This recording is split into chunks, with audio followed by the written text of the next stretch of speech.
everybody? Welcome to DJ Kels and Friends. It's your girl DJ Kels. Oh yeah, and Los. And your boy Big Los. Hey. Bruh, Lil Los. Like I don't know why he be it's coming Big on here Los. every week with that Big Los. All right, you guys. So check this out. This show is like none other. I know I probably say that every week, but I really mean it this time because this is the first time we've done a pre-record. So technically, as you're watching this now, we're not really doing it now, but we still want you to talk in the comment section. Though, if you ask us a question in the comment section and you wonder why we don't respond, it's because we couldn't see it in real time. However, we still want you to still comment in the comment section. We still want you to share, like, comment, all that good stuff on both YouTube as well as Facebook. Remember to make sure that you are following me on all social media platforms. That's YouTube, Facebook, TikTok, whatever you're on, as DJ Kels 704. Why is it 704? Because there's other DJ Kels out there in the world. Oh, yeah, I guess you can follow Big Los on other social media platforms as well, blah, blah, blah, blah, blah. Listen, you guys, you're in for a treat tonight. So, Los, you got to ask me how I met our guest tonight. Yeah, so how did you That's guys your cue. I'm joking with you, man. So, at the wonderful, illustrious UNCP. So, all right, let me check it out. This is how it works, right? So, UNCP is like, it's small, but it's big on the same token. So my roommate at the time, shout out to Kiera if you're watching, she was telling me, yo, I'm this really dope person in class, blah, blah, blah. So I'm like, all right, what they got, what they got to do with me? So we went to like this, it was like an open mic night type thing. And our lovely guest tonight was actually one of the people in the open mic night. She did this really dope spoken word piece. And I was like, yo, that's dope. So like from there on out, I mean, like just really for real, Los, like really dope person. Like I'm trying not to tell too much how I know her because I want her to tell her own story, you know what I'm saying? But the basis of it is UNCP. So I always tell people, you meet some of the coolest people in your life, in your college era. Why are you like this? But okay. Also, too, to like make things come full circle. To like, I'm about to connect the dots. I'm about to connect you too. You see what I'm saying? I'm making full circle. So, and I don't think I've ever told her this, but she put me on to some of the best music because, sorry, that was my fault. She put me on to Jesus culture. Okay. So, you know, I put you on to like Jesus culture and Hillsong and stuff. I gotta give it to her. She put me on to Jesus culture, and I had never really like. I heard a few songs, but I never like dug deep in. You know what I'm saying? So I gotta give her the credits because I've been putting people on the Jesus Culture Hill song like it was like my, like it was. I gotta give it a botch. Like when I met her, she was like on a skateboard and everything. Like real talk. Like the personality you're gonna see tonight is the personality she's been. And I have not seen her in person. Like it gotta be like close to 10 years because I graduated UNCP in 2012. So yeah, it's been some time.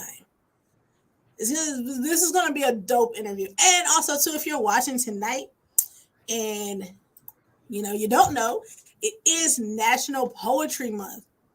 So you got to stay on your P's and Q's. You got to know what's going on in the world today. So check this out. Too, just a little plug in for the month. You want to make sure you're following the rest of our month as well. We got some really dope people coming on, different styles. But the same, message of expressing yourself through art, and this art being, using poetry to flow, to speak your mind, your emotions, and all that good stuff. Carlos, you spit a little song? Do I do it? I'm just joking with you. I just want to see your facial expression because your face said it all. You was like, what? I'll be putting you on the spot like that one time. Like that one time when I made you sing, so I didn't know if you had a hidden talent. Nah, that's one thing that I don't think I've unearthed. That ain't your calling, that ain't your gift, that ain't your lane. No, that ain't all right, you guys, stay in my lane. Comment section. Y'all know what I gotta deal with every week with Los. All right, it is really hard to do this without like seeing y'all comment. And with me and Los, we're gonna make it through. All right. Y'all What give up? us a warm DJ friends. Welcome. What's up? What's up? How you doing? Yo, You felt the amazing. love. You That felt was for our you. North Carolina love. That was for you. Like you said, it's I, been I caught it it. has been over 10 years, right? That's a long Yeah, it had time. to been like. Yeah, that's what I was like. It's got to be at that 10 year over 10 year mark. Like you got Okay. to tell the people like where are you? Yes. So first of all, thank you for having me. I'm excited to be How's here. that? Coming live from Denver, Colorado. So after we graduated, I went to Atlanta for about 5 years and I loved it. Like that really opened me up just some more about who I am and what I desire in life. And then from there, I wanted to explore even more because I was hiking and things in Georgia. So I moved to Colorado because it was like panoramic mountains, like next level. So I've been out here now 2 years and it's incredible. If you have not been, it's incredible. I have not been. I definitely need to put that on my travel list. Los, you hear Yes, that? We going to Colorado, We Los. going to Colorado. y'all gotta go. Road trip. It's a vibe. Road trip. We got. Vibe. Listen, when I watch and I look at like your Instagram posts and stuff, it does look like it's its own vibe. Like it really does look really dope. Like we're gonna have to go check it out, Los. That's on the list, right? All right, y'all. I want to talk before I get into everything. I want to talk new music. Do you guys have anything that recently came out that you guys have been listening to? So much music. Oh my goodness. Right. Who's new? Oh, got you. I'm so glad because like I'm the type that still plays old. Like I have vinyls Right. and I play very old music still. But Alex Isley, right? We bump her. Okay. Yeah, I Yes. do. Yeah, Okay. I got introduced to her through listening to like a lot of PJ Morton. Yes, who we love. So Yeah. this is I want to say she was doing EPs prior. I could be wrong, but this is the first full album, Marigold or something like that. It's I gotta chef's check that out. Like, look, yeah, I got right. my Look, pen got your out. pen. Write it. I got So it that would be for me. That out. would Like, be I gotta like write that down. I didn't even know that was happening. it's everything. What about y'all? That's who's been on repeat. Oh man. Right. I think for me, I've been listening here in this last few days to that new Fabio Foreign. Yeah. Oh, you too. Yeah, Okay. Yeah. it's like that. Because I think on this he shows versatility and he changes a little bit, but he causes to me he pushes other artists to push themselves, like people like Queen Naija or people like Alicia Keys or people like Neo, to see because Right. in your mind you're thinking, how is that like strong R&B gonna mix with that drill sound? And it's a beautiful medley of how it comes to peace. So Okay. And and what then also, I don't got a pencil, but drop it in the comments for me. yeah, most definitely, BIBLE. yeah, that new Fabio Foreign, yeah, it's literally like acronym for Bible, like it's literally, but it's really dope. One of the ones I like the most is he has a song called "Say My Name," and it's literally the hook, the Destiny Child hook. He got Okay. Queen Naija singing it, but he got actual verbal permission from Beyonce to do it. So that's dope. I'll Like start with Queen, that. I will yeah, start with Queen that. B put the stamp on it, so you gotta kind of, Mm. yeah. And she actually like she was like approving of like Queen Naija's vocals singing it instead of them just doing an actual just all out sample. Right. So it gives you a more live sound because it's not the actual sample. She's actually singing it. Yeah, it's I mean, dope. It's dope. that is, and I think like just with artists, like that's special. That's special to receive. So that's cool. Okay, that's added for Yeah, me. you gotta put that. Yeah, you gotta put that in the list. All right, y'all. I got some stuff, some hot topics I want to get your opinions on. You know, some Uh-oh. things you may know about, some things you may not. We're gonna start with something kind of like Billy Sorry Ray about Cyrus is Nice. headed for divorce court. 30 years of marriage, you guys, to Tish Cyrus, who is Miley Cyrus's mom and dad. going split bills after 30 years. I think what stands out for me is like, though they have kind of talked about it before, kind of gone back and forth, 30 years is a long time invested in someone to call it quits. Yeah. That's my whole And life. we've been seeing, Yeah. just thinking like that is like, That might work. when you That say might it work like it that, out. You feel me, Los? That's our whole life. like, that's a long time. I don't know, y'all. I think if I put 30 years in, I might just thug it out. Okay, really? I mean, well, it depends on the circumstance. Like, Right. if it's just something that I just can't bear with. But I don't know. I think in 30 years, if you've been with the person for that long and you've built that much together, maybe it's something that you can kind of work it out. You know, you might just have to take some time to see why did we come together. You know, sometimes we look at the issue in front of us, Right. and we don't really remember how we got to the issue, like what kept us this long, because it's kind of like you've done more time than you might possibly even have left. So I think once you get that far in, it's kind of like you have to kind of weigh it out. Like, is this something that I absolutely cannot live with, or is this something that we can work out? So I think 30 years is a long time. I know. Like, That's I mean, you know, that's because you see a lot of people that kind of get in stuff and then they leave kind of quick. But I can kind of applaud that because it's kind of like, okay, they see it early and they know I can't, you know, continue in this. But if you put in that much time, that many kids, you've built so much, it's kind of like, man. But I mean, like I said, we're not in their marriage, so we don't know. But right. it's a lot. I think as long as there wasn't no abuse going on or no cheating, I thought maybe they could have, you know, worked it out just a little bit. On the counseling, if they had to separate, but redate each other, you know, get the spark back. I don't know. Get the spark. Get I the love spark it. back. Los said get the spark back. Yeah. I love it.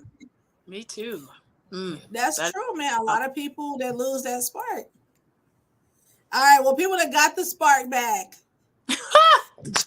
J-Lo is back with Ben Affleck. They are engaged again. All right. So we are back with Bennifer. Look at them. Look like they are in love. They at the baseball little batting cages and stuff. They at the premieres together. So what was the name again? What was their group name? Bennifer. I liked them back then. I was like, okay. I did too. I feel like it's a good little mixture. A little hot and cold. Yes. But they're both Leos. Rawr. Oh, I didn't know that. You know? Okay. Somebody told me that earlier today, and I was throwing out my hot topics, and I was like, that's very interesting. That is very, very interesting. So we will see how that plays out. I like the two Leos together. I like that. I like the vibe that they give off together. You know, I feel like he kind of keeps her calm, but she kind of spices him up. You know, and then like Ben Affleck, he from Boston, so that's like white boy hood. So Jenny from the block, it's the same concept. Absolutely. It's the same concept, Carlos. No? Yeah, okay. So it's like somebody said, so it's like a black person say they're from Brooklyn or from the Bronx. Is that well, she's still Jenny from the block, so she from the Bronx. Same concept. She a Puerto Rican from New York, and he from Boston. So hey, perfect match. Hate to have a fight at their house. Yeah. Speaking of which, my boy Will, like, they done banned him from the. I didn't even mean to say it quite like that, but it flowed like that. They done banned him from the Oscars for 10 years. He accepted the ban or whatever. I'm gonna be honest. I feel like that's a bit extreme. It's a weighted issue, but for me, I feel like there's people out here who do worse and just kind of get escape free in life. Yeah. Like, did we forget the Capitol got stormed and those people haven't even been prosecuted yet? And we worried about somebody getting slapped at the Oscars.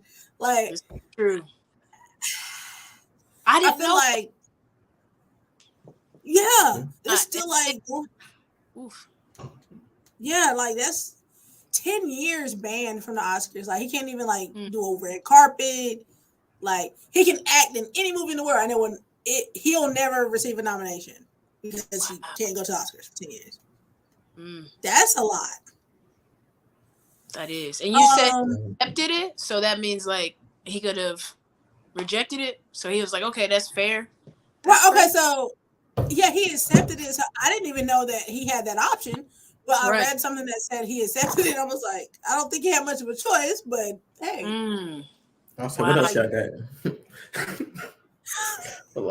I'm glad you're not his publicist, Los. Thank you. But I mean, I feel like we can negotiate for 2 years, 2.5. Right. There you go. Yeah, I feel like that's extreme for a slap. Like if they would have gotten an all-out like brawl, or he would have like threatened to kill him or something. If he would have pulled out the gap, like now, okay. Yeah, like if they made a whole Source Awards like scene, I could see that, but I miss the Source Awards. It's right. They need to bring it back. But it was like I feel like honestly, after Chris Rock did not press charges, then it should have been let go. You know, I feel like it was because Chris Rock was out there playing that whole victim role. Oh, it brought me back to my childhood when I was bullied and I felt like I was being abused and all that stuff. I felt he really, you know how they say, like, you know, certain people weaponize their tears. He kind of weaponized his tears. I feel like when it first happened and he didn't press charges, and you know, rumors were, because we don't know if it's true or not, that they kind of made up backstage. We later saw them partying at an after party somewhere. They were in the same arena and not like hostile. So I think it was all right. I think when you have people that were at the Oscars that are saying, "Oh, I was so traumatized," or "Oh, like Wanda Sykes, I was so nervous backstage, I almost threw up." Like, girl, what? So I think when you have like other people in your ear and now the world has weighed in all their opinions, that I think then now it's easy to kind of change your narrative, or it's easy to kind of change your story, or it's easy to kind of fall into it, because it's almost like everybody has already created a defense for Chris and a defense for Will, and they just have to kind of go with the flow. My whole thing is, why everybody else feared for their safety? Y'all didn't say nothing about Jada. He didn't say he was coming for none of y'all. He didn't look y'all way. He was right going directly to Chris Rock. That was the only person that had anything said to. So everybody else could have kept their mouth closed.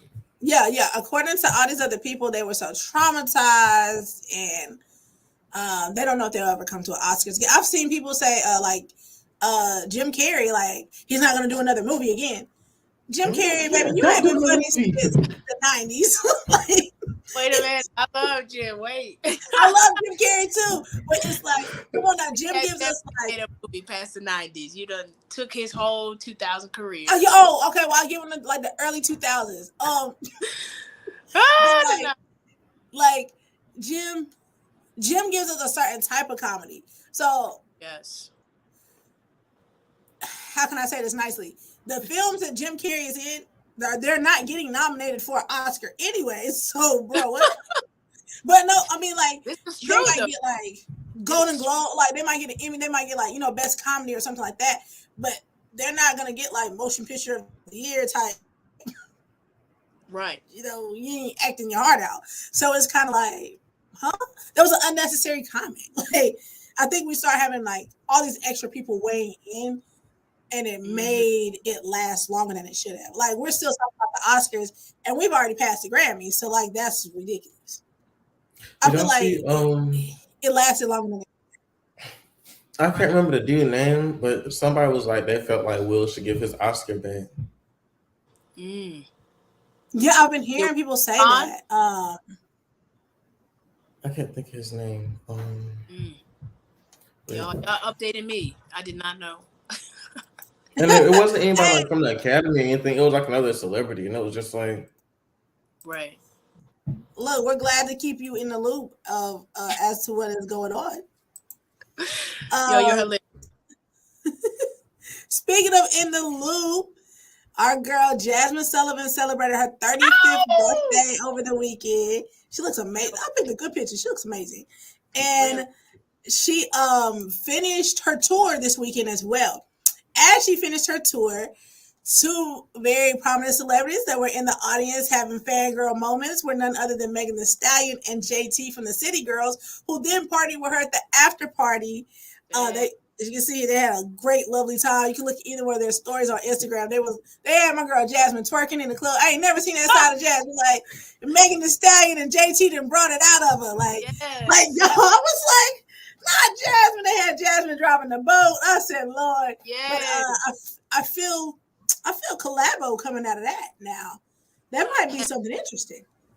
I'm here for that. I just love like be so different, but everybody coming in. Like we all, I feel like, been rocking with Jasmine for a while. And so to see it, and just like her remain pure to herself and just yes. I think that's what it is. Like we all love a story like that. We've been watching Jasmine. So like I love, like you said, to see her kind of walk into herself, like still being herself, but while she's evolving. And I think it's just something about being yourself. I always tell people, when you're being yourself, it's something about you that draws other people to what you have. If you're trying to be somebody else, then the people that will be drawn to you aren't going to be drawn to you because you're out here trying to be somebody else. So the fact that she has stayed herself and now is drawing a different crowd and is drawing people to, I think it's a beautiful thing. And I think I would love to hear a Jasmine Sullivan and Megan Thee Stallion collabo. I would love to hear Jasmine Sullivan and City Girls collabo. Okay. And Megan gave us a little bit on that album because she did Circles, where she kind of she sampled Jasmine. So so she gave us a little, we might see something. We might see a little preview. I'm here for it. I love that. Y'all tell me, what is your favorite Jasmine Sullivan song? And comment section, when y'all get on here, I want y'all to tell me. I want to see that comment section lighten up with your favorite Jasmine Sullivan song. If you have more than one, give it to us. That's tough for I can't speak. Give me three. Give me three. Three. Damn. I know it's tough. Do y'all know already? I'm going first. Y'all know? I'm thinking. I guess I can. I'm gonna say lions and tigers and bears. Oh my. Let's see. Hurricane. It's a good one, Los. That is a good one. Dang, I feel I'm gonna have to get my phone out, make sure I don't repeat y'all. Hold on. Nah, you got it. I'm getting busted for cheating. That song, that 1, 2, 3. The count is a countdown. 1, 2. I think it's just numbers, right? 1, 2, 3. That one. Yeah. That one. It's called 10 Seconds, isn't it? 10 seconds. There we go. Yeah. Look, I'm like, I think it's. I had to sing a song in my head, like, what is she counting to? But it's 10 seconds. Right. That's right. Man, that's a solid 3. That is a Los. You hit us hard. Like, why we start with you? I'm gonna go with Masterpiece. There was this acoustic version that I love. She does. I'm gonna go with. Hotels already, but it's like so many before that.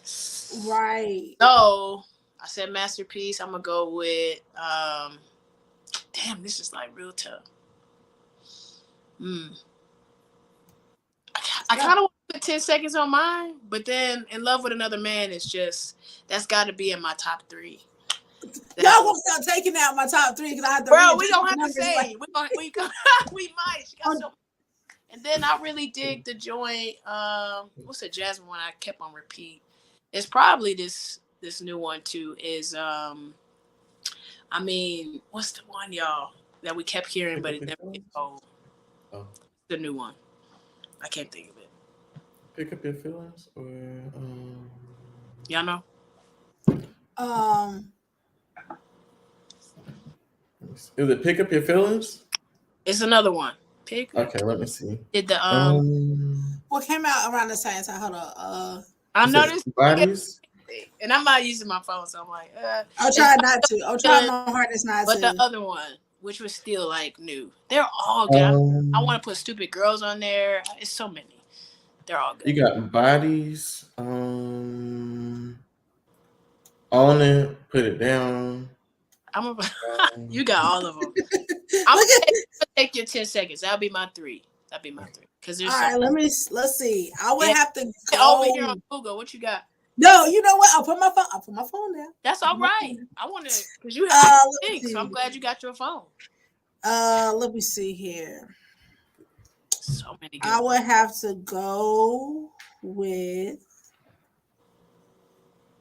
We gotta bust the windows out of the car first, like yeah. Gotta I was gonna say that on bed. Bust, you got to need your bed. But then that's what I'm about to say. Then I gotta go to Need You Bad. Yes. So now I'm like, dang, I'm still stuck on the first album if I do that. But Okay. I'm gonna keep those two because I always have those on repeat. Absolutely. And it's tough. My last Jasmine song. Oh, this is tough, y'all. Because she has so many, and I'm trying to you know what?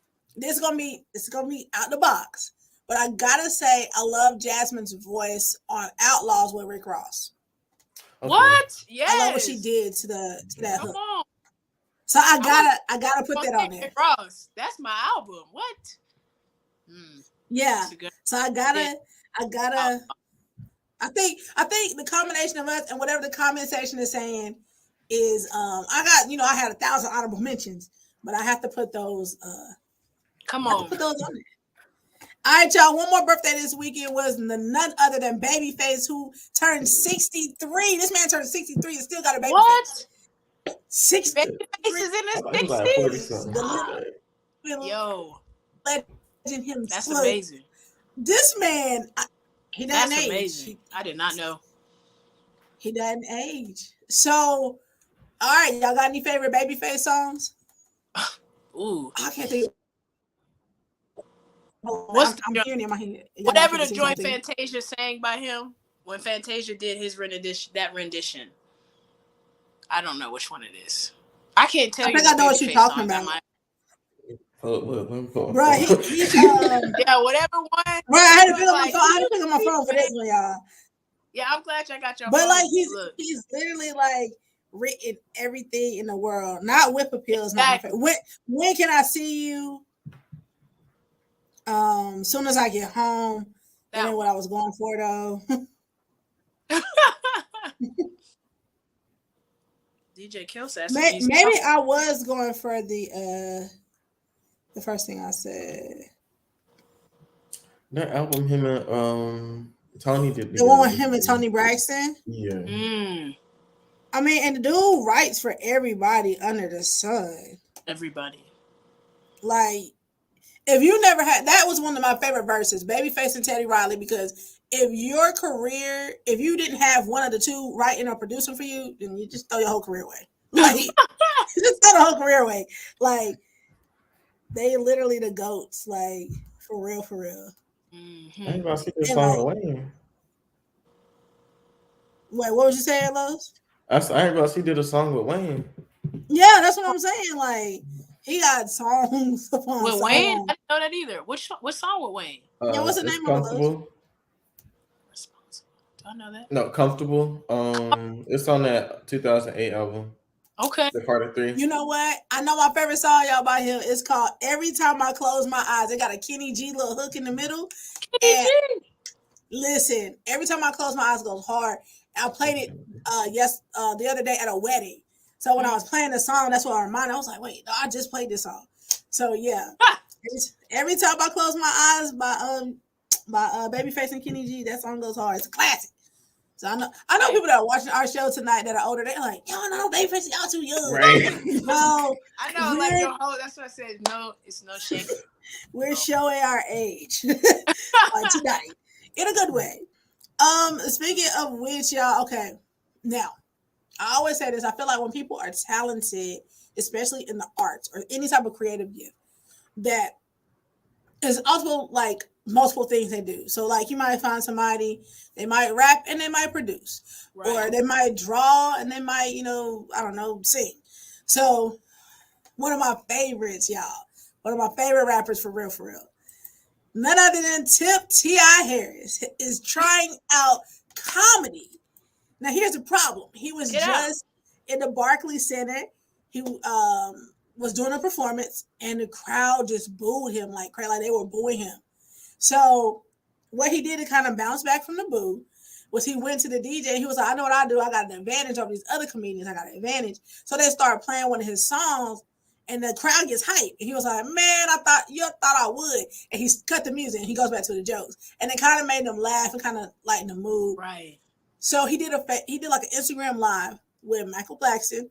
And he was like, how did it make you feel when you got booed? Like, did it make you want to leave the stage? Did it make you want to stay? And he said, honestly, he's using it for motivation. Like, he said he felt like that was the crowd's way of saying, I know you can do better. I know you can have funnier jokes. Like, this is not funny.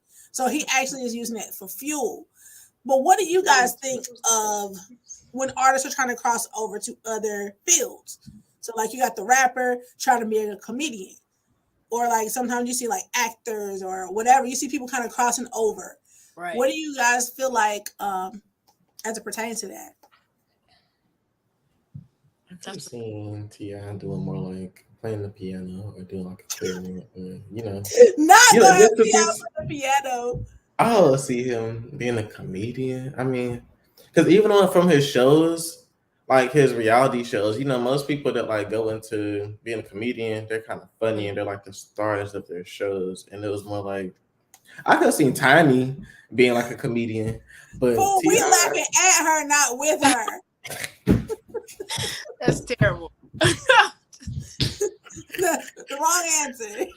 Nah, you would never heard Shekinah Jones on that bike. That's exactly what my mind went to. But like, he's so. I feel like most of his jokes will go over people's heads just because of how articulate and how like. He like using real big words. I don't think that stand up. I think he can get into comedy, but I think like maybe he can host like a late show because he uses a lot of sarcasm and, like you said, a lot of it's almost like J. Cole to rap. You know what I'm saying? Like, if you don't have a certain mindset, you can listen to J. Cole and all of the lyrics go over your head. But if your mind is already kind of there, then you're catching what he's saying. Right. I feel like with T.I., the style, who he kind of is, I think he could do better with, instead of a stand-up routine, I think he could do better with maybe like a talk show and incorporate comedy into it. Yeah, because I don't see a whole hour worth of, or even 30 minutes worth of. I don't know. I'm here for crossovers. Like, I think if he works on his craft a little, I think too, like, we always see him so serious. Like, even when he's acting, even when you look at like ATL or anything else he's kind of been in, we never really see him playing a comedic role. Yeah. Right. Even the jokes that he has are like, it's that dry humor. Right. So, I feel like if he works, see, I could see him like on if it's something really Abbott Elementary or something like that, like the Office type joint. Like, I could see him doing that type of comedy, but stand up. Look, I guess we will see. I like what y'all said. Working the craft. I like, trying something new, because I feel like I don't know. I know for me, we're multifaceted. So I don't really like when we just say stick to that. I mean, I get it. But then it's like, bro, if you want to be a comedian, go try it out. If you want to be a model, go try it out. Like, just try it out. But I like if that's what you work on your craft. And then, because T.I. is amazing. He did acting, still acts, music, produces. I don't know if he has clothing. Does he have clothing? Yeah, I think he does. He has clothing too, I think. Yeah, like, so why not? Try it out. I think he'll be good with it. I think it just takes some time, because I look at, like, I agree. I don't feel like we should box people in, because, like, going back to Will Smith, he started out as a rapper. As a whole rapper. Like, acting was not in the picture. And then it evolved. And then even if you look at, like, his evolution of acting, it went from, like, goofy to, like, serious. Like, if you guys have not had a chance to watch King Richard, oh, my God. I don't care who he slapped. He deserved that Academy Award Come because, on. like for me, I love a good biopic. And to me, what symbolizes a good biopic is when I forget about the actor and this actor has now become this person. So, like for Ooh, me, yeah. when Jamie Foxx was Ray Charles, from the opening scene, the way he walked onto the scene, we were just like, "Oh, this Ray Charles." Like you forget it's Jamie Foxx. Absolutely. Like when I was watching the James Brown movie, I was thinking to myself, I said, "How is Chadwick going to pull this off?" I don't see him as no James Brown. But from the walk to the way he held his mouth to the way he formed his words, I was like, "Oh, this is James Brown." Like, if you can get in there and you become that person, you're acting. I don't care. Period. So to go from a rapper to like funny, haha, laugh at me type, silly, jokey, to like really acting like to the point where you have tears watching this man act, that is a journey.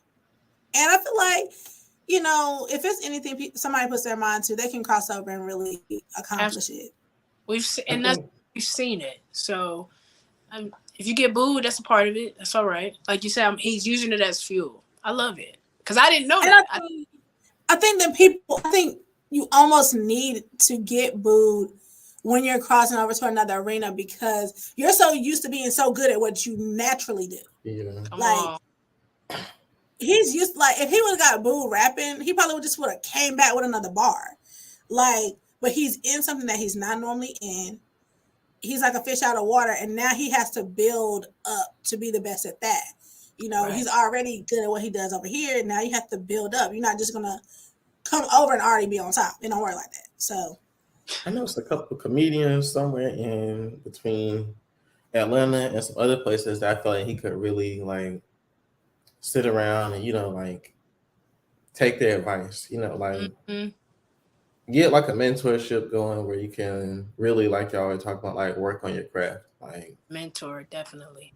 Most definitely. And I think what was happening with him with that is he was doing some like Atlanta comedy scenes and some more down south. I think this was his first big gig up north.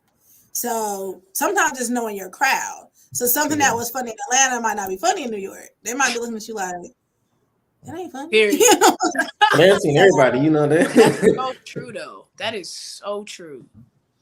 So we will see where it takes him. All right, you guys, I got one kind of thought-provoking question. We're going to get into a little music, take a little 2 or 3 minute break. Then we're going to come back with the interview hard hitting stuff. I'm joking. All right, you guys, I saw this post and I've been holding out on it for a minute. Okay. I want to get you guys opinions of this. So it says, I never thought I'd see anything like this in my lifetime. We have had a Black first lady. We currently have a Black woman as our vice president, and we now currently, for the first time ever, have a Black woman serving on our Supreme Court, highest court in the land. Y'all, I ain't gonna lie, we're young, like, and you're so aggravating. Like, we're young, and it's kind of like, wow, this was if they would have shown this to childhood me, I would have been like, okay, maybe one day. Like, we've seen a lot of history just in the last few years. Yes. You know, and I think it helps. The representation really helps to make it a possible reality for our next generation, as well as ourselves, but especially our next generation. Because, okay, so we're working with kids. When I'm talking to them and stuff, they've never known a time before there being a Black president. They grew as babies and stuff. They were in that Barack Obama was the president phase. Yeah. So they don't know what life was like prior to that. They don't know that they were never represented in that aspect. They don't see it like that. So now to be able to be represented in every facet, I think is just absolutely amazing. I guess because I was a political science major, pre-law was my original path. So when I was watching I did not watch all of the hearings. Hold on, sorry, I had a connection thing or something weird.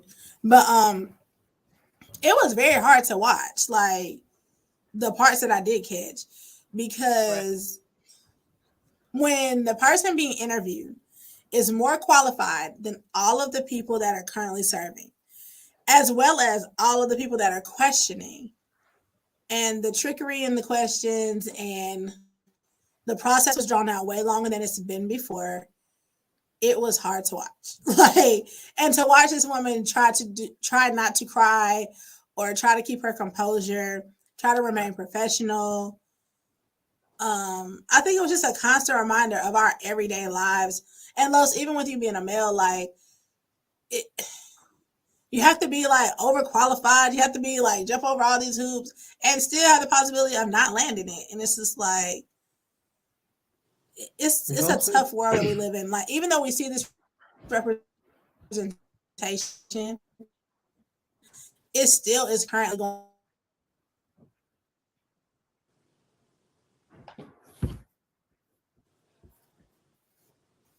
Like, we watched it unfold. So how y'all feel about our kind of current events?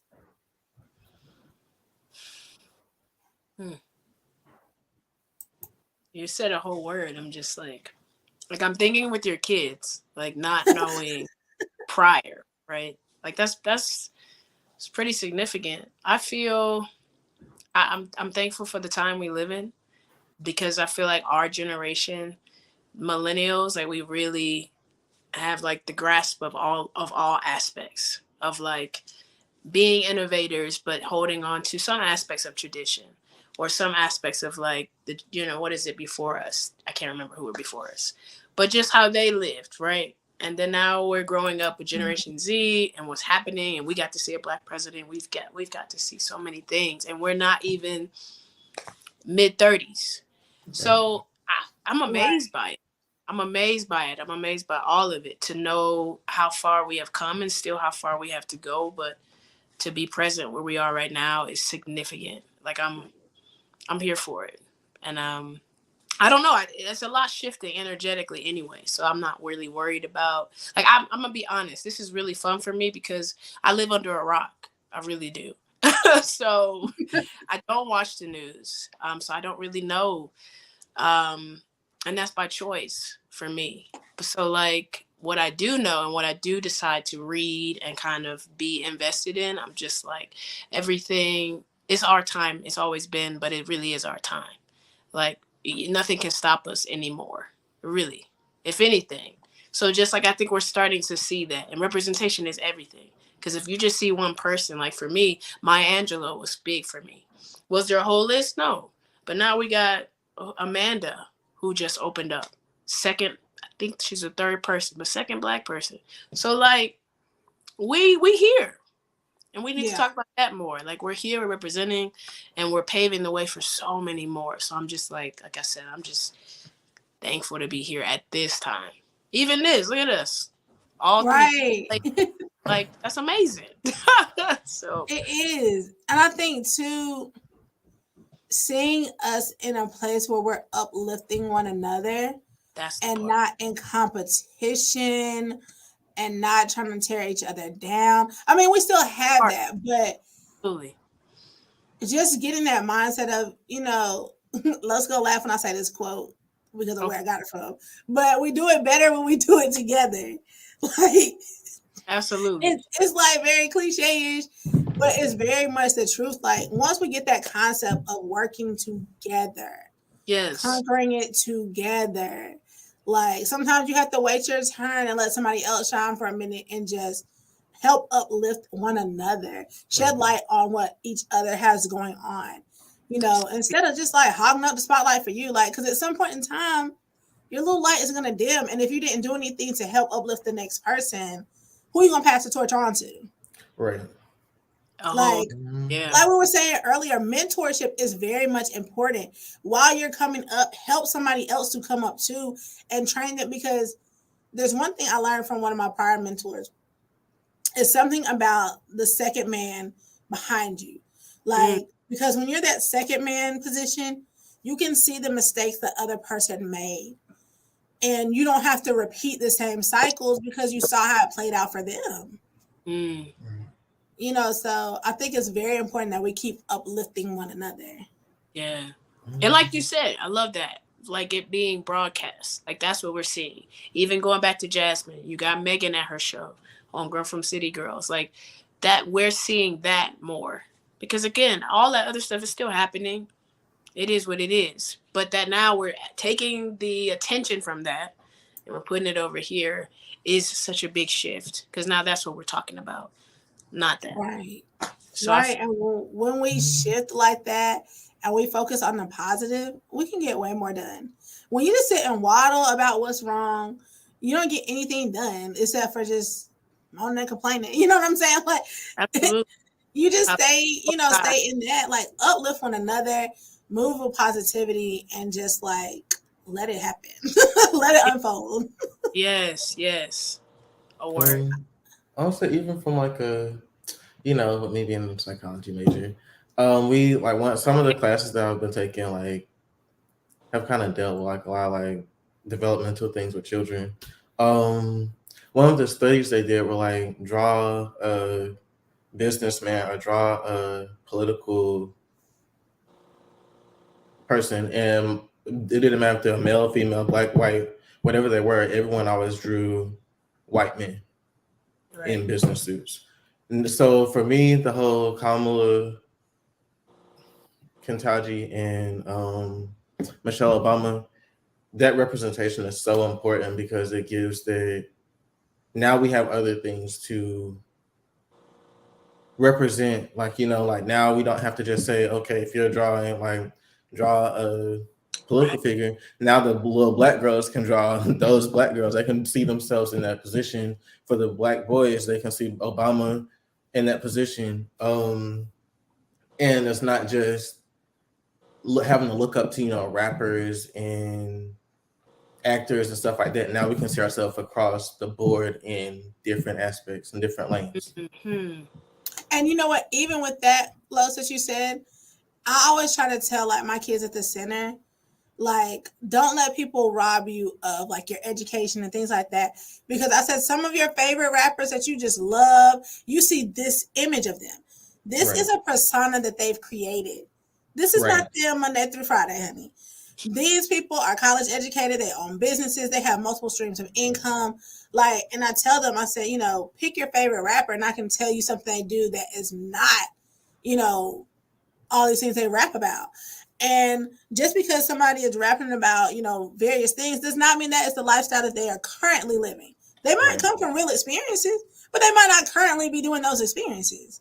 Yo Gotti gonna tell you about selling drugs, but he's not currently selling drugs anymore. You know what I'm saying? Yo Gotti. You know what I'm saying? Like sometimes we get so fixated in the lyrics or the lifestyle, not knowing these people don't even, you got people that rap about alcohol and they don't even drink. They have their own alcohol brands and labels. They don't even drink.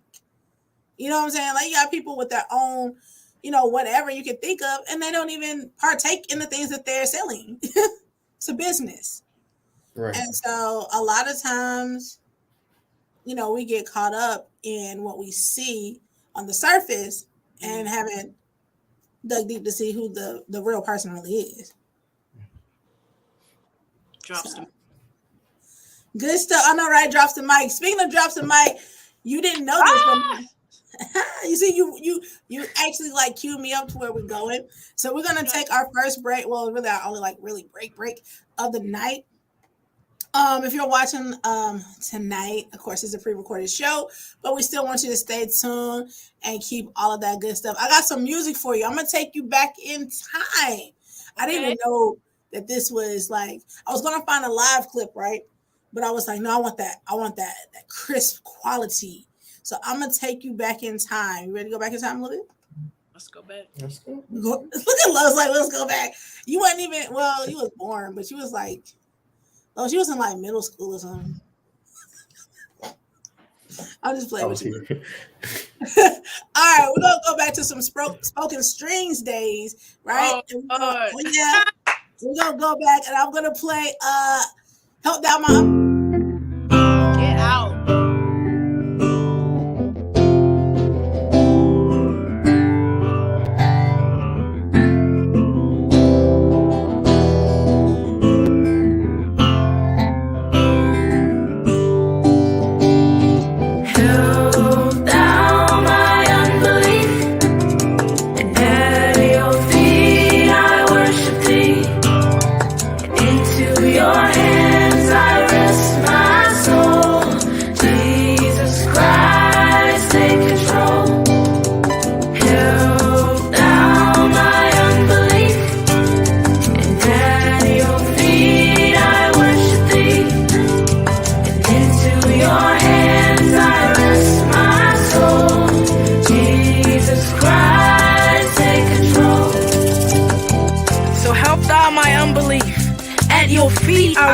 Thee. Into your hands I rest my soul. Jesus Christ, take control. Take control of my mind, body, and soul. Every inch of me that denies the fact that you don't owe me anything, that you don't owe us anything.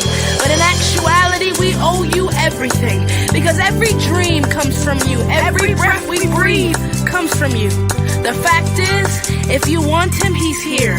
If not, go on with your life, searching for something out there that can never compare to his unspeakable joy, his new mercies in the morning, a brand new identity to call your own. So as I write, I die.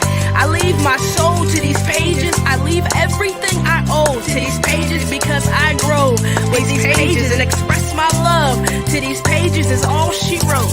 But I pray that this fire never burns, but that it spreads like poison ivy through every village, race, and creed. I pray that this truth shall speak within me, that I become an instrument that does not rust nor tarnish, but plays Bach and Beethoven, notes of perfection. Hold my hand, oh God, as I lead this election. And you said, blessed are those who hunger and thirst for your righteousness, for they shall be filled, naturally fed.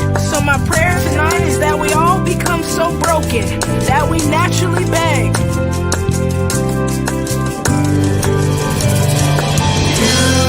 Now my unbelief, and at your feet I worship thee. Into your hands I rest my soul.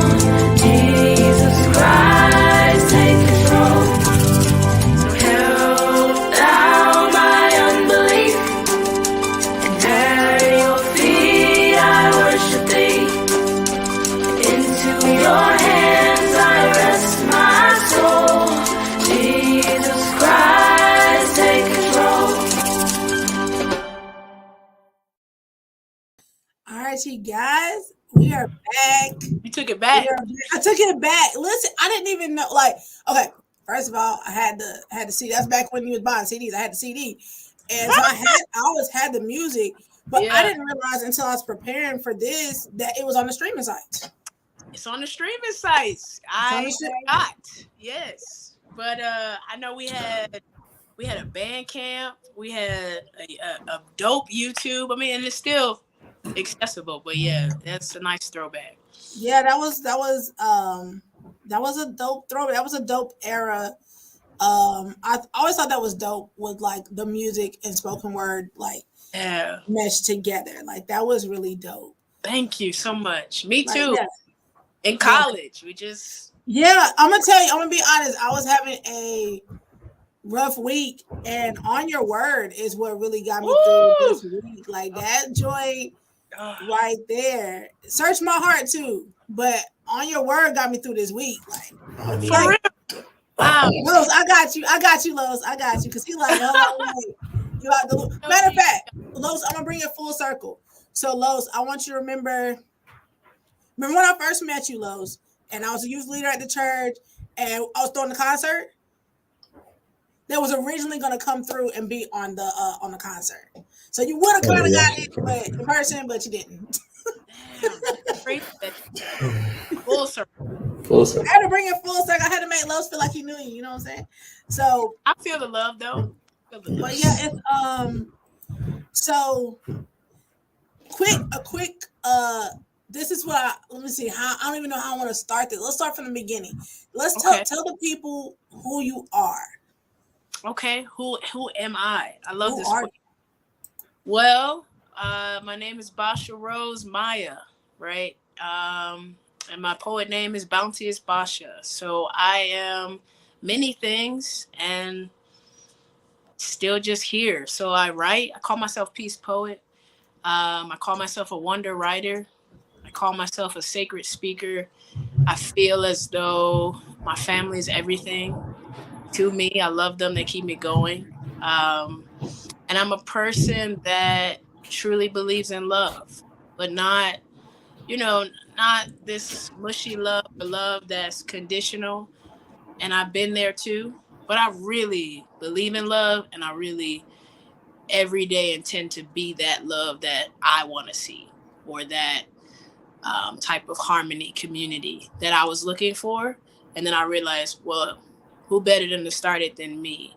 So that's a lot about who I am. And I'm also dope.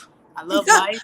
I love to be alive. I love others and communicating with people and just being with people. I love it. So to find my art though, right? Let's tie that together.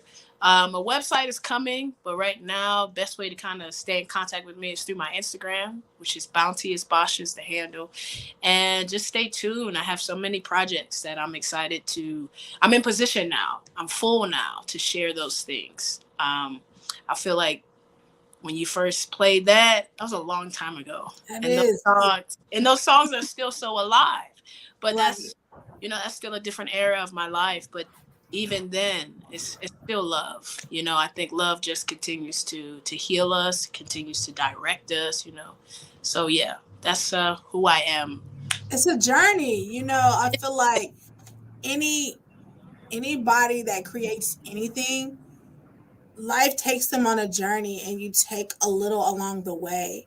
And absolutely. I think that it all is for the evolution of you as you're helping others along their journey, as you're going down your journey, so okay. It's like, I think also too, for me, because you kind of like, before we get into your journey a little bit, you kind of vanished. You vanished. I went gone. Listen, Los, it went from like, she was on social media, like Facebook, whatever, and like, boom, she was gone. Like, phew, like no Basia nowhere. Like, where'd she go? And like, not only like, I thought I was tripping, and then like, people was randomly, you ever hear from Basia? I'm like, nah, I don't know where she is. I'm trying to get like that. Listen, so like, I randomly, I don't know, like, you was really on my mind one day, and I was like, this is like a year or two ago. And I just like typed your name in Instagram. And I was like, bro, she got an Instagram. And I was like, she must have just started this back up or something, because it was only like a handful of posts, like a handful of followers. So I was like, I'm about to follow and see if she followed back. I was like, okay. So I was like, get out. But you're right. I want to say I might have now had my IG for maybe almost 2 years or about a year. Still. And it was just crazy. Like, I don't know, it just dropped in my spirit. Like, I wonder where she is, or like, what's she doing? Like, and I was just like, I'm just gonna go for it. I'm just gonna like randomly search. Yeah. But like, Los, when I say went ghost, like, it was like, now you see me, now you don't. Like, and it wasn't just like, I didn't see it. It was like, everybody didn't, like, where'd she go? Absolutely. I know that was a peaceful time. And that's what I was going to ask you. How was that to disconnect? Listen, my brother just said it. That's what it was. So from college, right, I experienced a lot. And I didn't know I was depressed. I didn't know I suppressed. And I didn't know I wasn't happy until I left college. I went, let's try to remember. Now it's like so long ago. But, that's what happened. I left college and I was working in youth ministry. And I was already volunteering and doing that. So this would be nice to put into this space now. But I wasn't living in my full truth. I'm not really wanting to say coming out, but I'm not against that term. But I didn't feel safe to be seen as all of me. So I didn't say anything and I didn't do anything. I just was like, just keep going.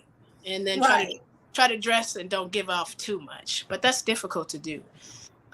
So it just got out that, oh, she may be gay, she may be a lesbian, whatever, and she's in a church. So it's very controversial still.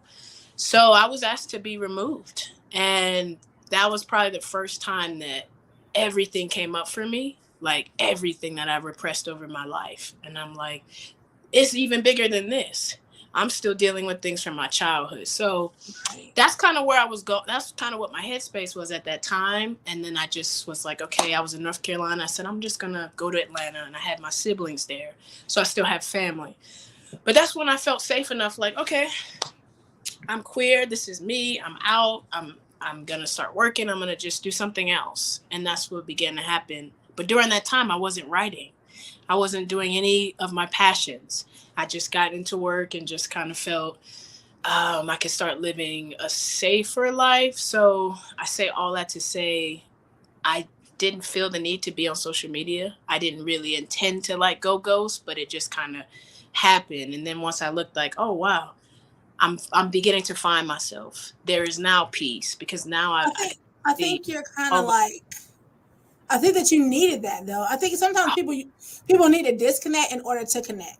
Like you have to kind of disconnect from everything and everyone else so that you can connect and find yourself and find your journey and find your purpose and, you know, really get driven in the thing, find you, you know what I'm saying? In order to find you, sometimes you have to lose everything and everybody else. So no, I feel like that was so necessary because it allows you to evolve without opinions, without criticism, without condemnation from other people. Like it don't even be so much. This is my, you know, plague sometimes with the church, especially the Black church, is you get the condemnation from people. Like it ain't even from God, it's from people. And it's like you're trying to be boxed in. And sometimes you have to let go in order to find your freedom and find your path. Absolutely. You know, and nobody can define that but you and God. Right. Absolutely. And I'm love that we're talking about this because that's exactly what happened. I really did vanish. And it's everything you said. I just was able to use that time and still using that time to just recenter myself. But honestly, because even college, I still was wearing mini mask, you know, like I still had so many struggles. I smiled and, you know, I was known to be very happy and positive, and that's still who I am. But I didn't know that there could be a duality with the sadness too. I didn't know we could talk about it. You know, we got to like be delivered and pray things away. That was kind of what the messages was to me. So I didn't even know how to deal with being mad or angry. Listen, this is so funny how God works. That's why I love my platform, like because it's not church, but it's like because you're literally saying conversations me and Los have that we haven't even like had openly. So it's like the stuff you're saying is what we talk about, like in our private time, like not even on the show. So listen, I feel like people need to hear this. Like we had someone on some weeks back that's in counseling and things like that. She does counseling, and it's okay to pray about it, but you can talk to somebody that is a professional that handles this. Not saying that you don't need to pray about it and give it to the prayer team. They need to pray about it too. You need prayer and counseling. You need to balance it out. You need a little bit of both. And hey, you might need a little medication to go with it too. You know, whatever it is. So you might need all of it. Listen, all of the above, or get you some tea or something. Get you a regimen. Listen, get every day. I was like, man, hopefully she don't think I'm drinking at this time during this interview, but right now it's you're fine. You're fine. Right. Yeah, you know. Hey, East Coast time is later anyway, so you're good. Listen. Yeah, so a lot of peace. And now, you know, from Atlanta I moved to Colorado, and from that time too, still more becoming more of myself. And that's all that it is. Like I don't feel like I've changed, or I mean I have, but I feel like when you hear the whole quote, I have to reintroduce myself to all the new, to who I am now. And that's just what it is. I'm the same person, but more of myself. And I'm thankful for that.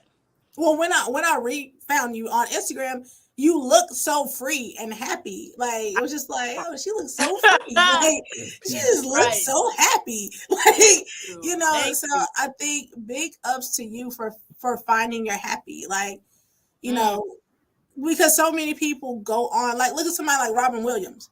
Made everybody in the world laugh. That man died depressed, suicidal. Like he had so many suppressed issues trying to entertain and make other people happy and keep a face. Right. And he was suffering. You know what I'm saying? Like there are so many people that we wear a face, and it's very hard, especially when you're that strong friend or you're that supportive friend or you're the one that's always happy or you bring the good vibes and positivity. Like, okay, I'm sad sometimes. I get depressed sometimes. I'm going through this strong friend today. Yeah, I ain't the strong one today. Call somebody else. Period. You know what I'm saying? People call you and dump out all their issues and they feel better. And you're like, you're holding your issues and now theirs too. And it's like, hello, like, I'm tired. I'm tired. Right. I think it's like saying that it's okay. Like, it's okay to be tired. It's okay to be depressed. It's okay to go through different emotions. You are a human being. And like, I think for so long, especially in the Black community and especially in the Black church, we sweep stuff under the rug. We act stronger than what we are. Honey, let that stuff go. We're holding on to stuff we don't have to hold on to. Yeah, and we have to not allow people to use us as trash cans and dumping grounds. And we're harboring and holding other people's stuff. Right. Which we're never meant to carry. I get it. I mean, that's a part of the piece that I'll share with you all. I have a part that says that like it's really big about feeling, which again, I write for me. It's an offering, but like everything I share is I'm telling myself. So like that's what it was. I didn't know how to have, feel these different feelings and release them because that's a part of it. But then you accept them. Like it's okay to still be joyous and anxious. It's okay to still, be courageous but fear and have fear. Like it's human. Like I think that's what I talk about too, and what I experience. Like we're so divine, but we're also human, and that's cool. Like I get tired. I get exhausted. That's okay. And then I learned in my time of vanishing that I never rested. So that was something that I had to learn, like literally learn how to take naps, learn how to unplug, because I just always was so trained to just perform. And then especially in ministry, I think a lot of times we can burn out the gifted. But we're all gifted, but we be burning. No, I can't do every Sunday. Now I need the mentorship. If I'm not bringing someone else to fulfill my place, then that's a problem. Yeah, I agree with you 100, 1,000, 1,000,000%. A million. Let's get it. 1,000,000%. Because we get burnt out so soon and so quick because we're doing too much. Right. And I think a lot of times we don't train people, or I've been in positions like this. I'll give you a prime example without saying names. Lo's face gonna tell it all. But anyway, I was in a position where I was being, because I met Lo's through church. You know what I'm saying? Okay. So I was in a position where I was being groomed and being mentored. And some of the other people, because they were being mentored in different capacities or different aspects, it's like they can see you have the goods and they get jealous of you. And then, like, it kind of makes you not even like, well, you know what? I ain't even got this. Y'all got this, Right. It's the politics behind it and stuff too. And that can be stressful. And going back to something you said, I kind of have a question I didn't have before. How, and this is for all three of us, how do we handle church hurt?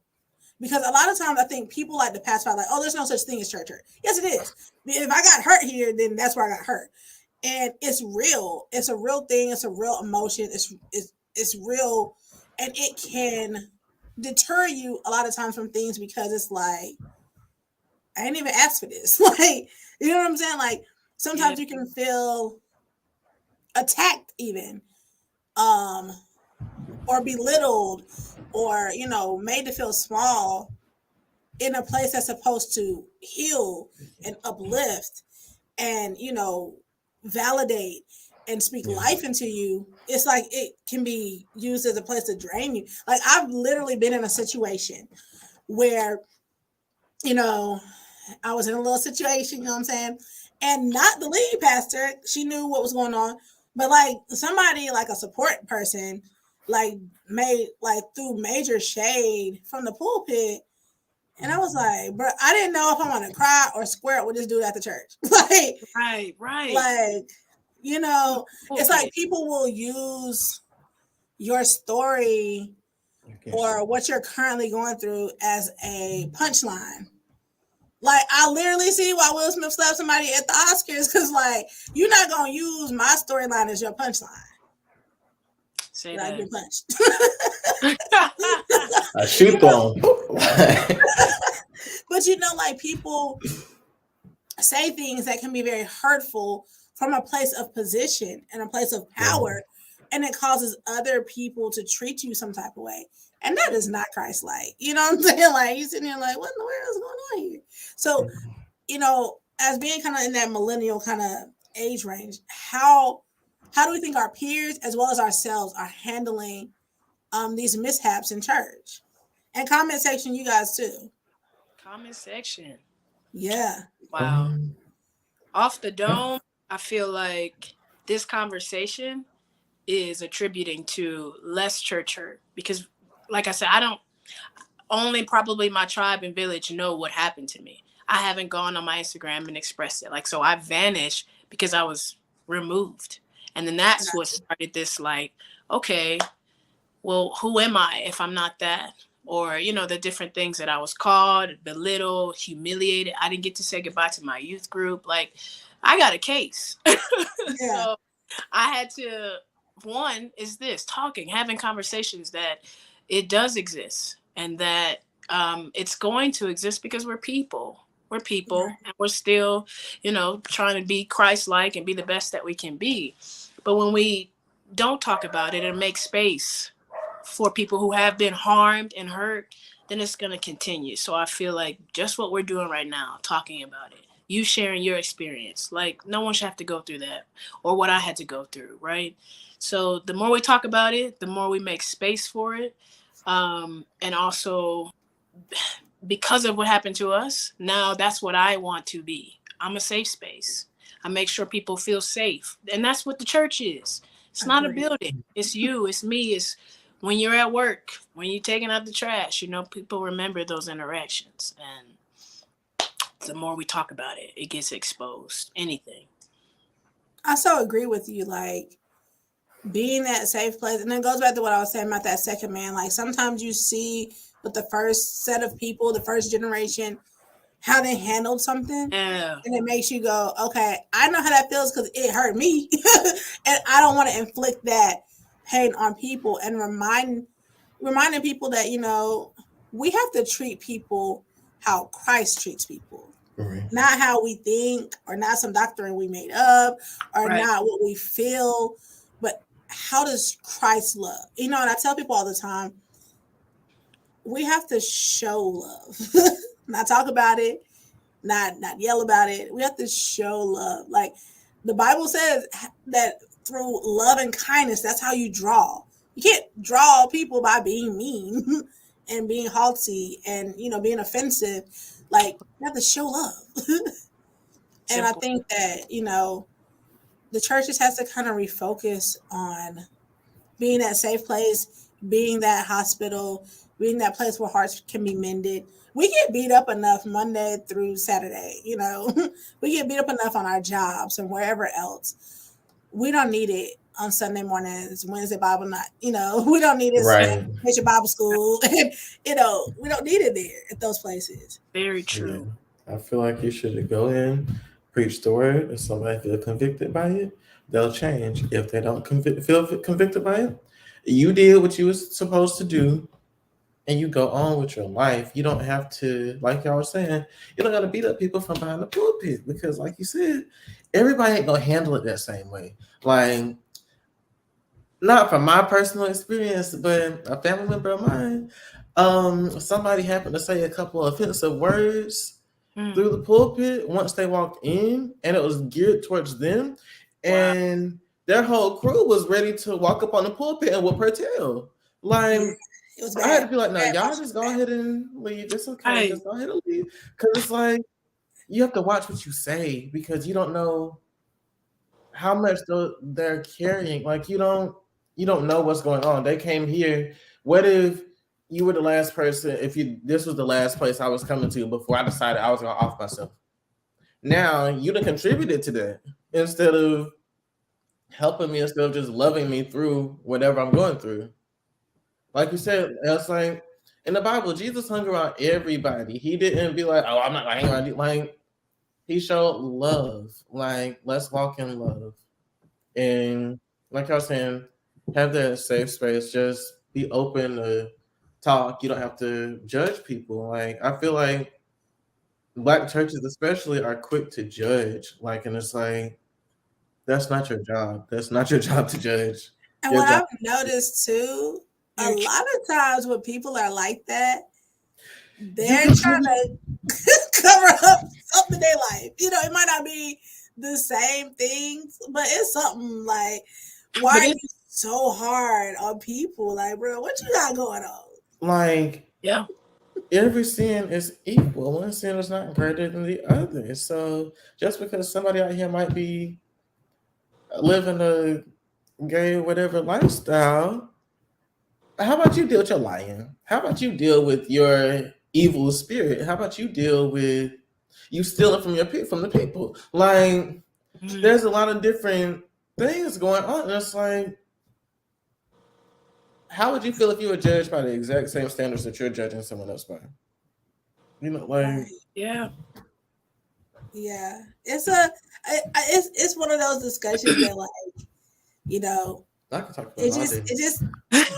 we gotta. It's like one of those ones we gotta just show by example. I think, you know, Absolutely. because I think what it has done, especially for like our generation, is pushed a lot of people not to go to church Yeah. because they seen grandma and them get done wrong, and they seen mama get done wrong. They've gotten a taste of being done wrong, and it's like, you know what? I'm gonna just watch it on TV, play a little gospel music in the house, and call it a day. Okay. Because Fine. you know what I'm saying? Like, we've seen different generations get done wrong. You know, grandma done got kicked off the usher board. she done fried all the chicken and fish for the fish fry for the church. They gave all their checks to tithes and offering and still get kicked out of church. She done got kicked out of the church because she ain't pay all her tithes and offering. She just fried the chicken, but she ain't pay no tithes, so they kicked out. Like, she missed out a couple Sundays because she was hurt. And yeah. hey, And look then like I was checking on her. mail. Got a letter in the mail, voicemail, you know. Yeah, I mean, Scenarios. we gotta do better, y'all. Now, Basha, give for somebody that may be watching tonight that is an aspiring artist or aspiring writer, what are some like words of inspiration that you may have for them? Wow. Got some great questions, dog. Let's see. You got it. Well, fellow writers, my inspiring words, honestly, would be simply to write where you are. I had this, I have quotes all around my studio. And one I saw, I think it was on a vision board. It said, write your way out. So that resonates with me till today. Just wherever you are, write. Journal. I feel like this allows us to get all of this that's up here onto the paper. And be authentic.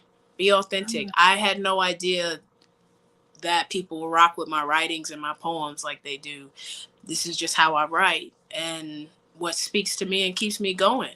So own that, right? So write, feel your feelings, journal, but be authentic. Your truth, your words, however you express that, I think is necessary. So those would be my inspiring words. Okay, so do you have anyone in your life or anyone maybe that you followed or read growing up that just inspired you? Yes, plenty. I read all the time. But I want to shout out Ancestor Maya. So I mentioned my name is Basha Rose Maya. I have two middle names. Rose after my grandmother who transitioned like a decade and some change ago on my father's side, who was Rose. And then my sister Christy was like, let's give her another name. So they named me Rose Maya after Maya Angelou. And so I really feel her with me. And so she was huge influence in my life, just her story, right? Her journey, her courageous nature, and to still desire to be kind through her experiences. Her writings freed me. So Maya's big. I like, his name is Hafiz. He's like maybe, God, like 17th century. I'm writing it down. Yeah, Okay, like great. put me on. F-I-Z. I love you and your. I'm surprised I don't have my pen by me. Most of us know Rumi. Rumi's an amazing poet. His words, I mean, again, these are like eons ago. So those will probably be my top 3 right now. And what's other? Langston is beautiful too. Oh man, like classics. So those are some. Right. I you like want the Common classics. too. Common is my dude. Common was someone I saw that could, like, again, he's doing it all. I was like, okay, he's not a poet, which is fine.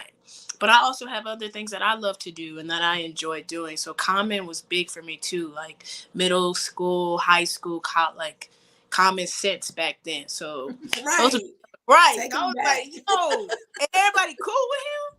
I'm about to try to, this is someone, I'm inspired by. So those would be some people that really helped me and are with me now. Okay, well, that being said, can you set up your piece that you're gonna share with us tonight? I can, and y'all can hear me clearly. We can hear you crystal clear. Crystal, that's amazing. Okay, this piece is, I wrote this maybe last year, and I was in a meditation, and I had my phone by me. And something was I just went to the voice memos and I recorded it. This is probably my first poem I've ever recorded like that. Usually I write like pieces of it and then it comes together.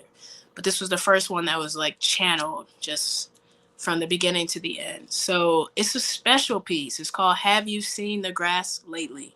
Y'all remember Music Soul Child, how all his songs are like one word? But it's like 5-6 words, but it's one line. That's what I mean. So that's how this one looks. It's just a run on. Have you seen the grass lately? And just my time here in Colorado, reconnecting to Mother Nature and just, everything that's around us, inspired this piece. So y'all let me know. Y'all ready? I'm ready for it. Give it to us. Give it to us. All right. I have never really shared sitting down, so this will be kind of fun. So again, this one's called Have You Seen the Grass Lately? Do you need to readjust and stand up? I'm enjoying this. Thank you, though. You like, okay? You chill. You look real relaxed. It's my first time, I'm on my couch. But, all right, DJ Kels and friends, we got a first time. Okay. We got a first time moment. For real. Like, this has been amazing. So this is my piece, and I'm glad you all can hear me. So here we go. So soar, so others may see you. Fly, so that you may know. Breathe, so that you may show how free, how ease, how you now walk and release what no longer serves, what no longer holds your mind, your body, your soul be. All that you have been called to be. Show who you are and know that you are love, grace, and peace.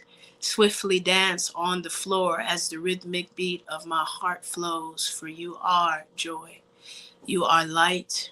You are fire. Passion is within. Let it lead you and guide you. Let it show you who you are. Let it remind you of how you move, but listen. Be still and know. Know that I am with you. Know that I am before you. Know that there is no time nor place that I cannot get to you. Know that I am within you. So open your eyes and see. See that I have never left you. And for now, you may be in home, in comfort, and in peace. But cry. For it is all right. Cry. For it is safe now. Scream, for you are allowed to be angry, you are allowed to be mad, you are allowed to be whatever you choose to be, but feel. release, and accept. So now I walk forward with your head up now. Put your crown on, baby girl, baby boy, for you are the throne. For you are royal. For you are worthy. For you are no longer anything that which they called you. For you are all things divine. Thank y'all so much. Really. Hey, that right there. Oh, the snaps. Yes. We had a snap on that one. Comment section on the snap on that. Listen, if you don't put that in a book and do some audio books and put it on a streaming site, because that right there, I gotta hear that on repeat. Like, thank you. Yeah, Woo. I gotta hear that one on repeat. Me You know, too. they do those animated stories. I could get like a whole visual. Oh yeah. Y'all better, yes, let's do it. That's what I'm saying. Yeah. Tune with me on IG because so many projects are coming. So many things are now flowing because I'm full. You know, I feel like, you know, a lot of, we have already talked about it. Just getting to a place where now your cup runneth over. You have offerings and not just any old offerings. These offerings feel you and others. So I'm excited for what's coming. And this piece, like I said, is so special to me and to so many others. So y'all had it with the snaps. Oh. Listen, while you were in mid sentence, I was like, I'm trying to let her finish, but this is good. I had to look directly in the camera. I couldn't even look because I got y'all a little lower. So I couldn't even look at the screen. Y'all. I said, let me not stare too much. I was like, I cannot even look at the screen to look at y'all because I was like, yo, this is so freaking dope. And I knew he was going to deliver, but still and then, okay, before I close out, it also too to see your growth. So from the song that we played earlier to where we are tonight. Come on. The growth, you can hear it. You can hear it in the lyrics. You can hear it. But it's no, but and the thing of it is 2012, 2011, you was still good. Thank you. Thank you. But 2022 is you can tell there's been some living in there. You can tell there's been a journey in there. Yeah, you can feel it. Yeah. But you know what? I was telling the people on this Sunday. The Bible says you'll reap in due season if you faint not, right? But people forget that different crops come off in different seasons. Yeah. So you can sow something early on, but pumpkins don't come off in the spring. You know what I'm saying? We get mad because it's cucumbers coming off, but it's not time for you yet. So when you wait for your right timing in your due season, as long as you hang in there, you hang in the fight. Come on. It's gonna happen for you. You just gotta stay the course and wait it out. We get frustrated because different people popping off at different times, or it seems like they're taking off. Right. But if you just stay the course, stay on the vine, stay connected, when it's your time. And I was telling them, I used for example, I said a potato. Potatoes grow under the ground. You feel me? They can be stepped on because you don't even know they're there. You walk. Sometimes in life we get walked all over. We feel like we're forgotten about. We're growing in the dark, but the whole time underneath there, you're growing. It's just not your time to come up yet. And I feel like you've done some growth. Thank you. And you weren't seen. Obviously, you took yourself off social media, but you weren't seen during your growing time. But I wasn't. The process of that, it was necessary. Making sure I don't lose y'all. I'm wait.